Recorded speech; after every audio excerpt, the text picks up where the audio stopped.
Afternoon, ayan na ang langka. Naluto ni Chef Nags. Ayan. Shout out. Shout out sa mga taga Bicol ang mahihilig sa gata. Ayan. Ayan, panghuling gata na yang nilalagay. Shout out sa mga Ayan, taga shout out sa Nabua at Santo Domingo, Camsor. Ayan. Like lang.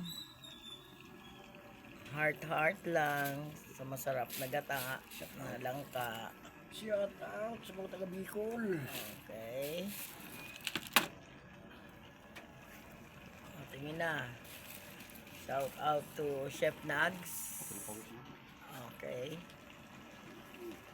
Oh. Sige. Haluin na in 5 minutes.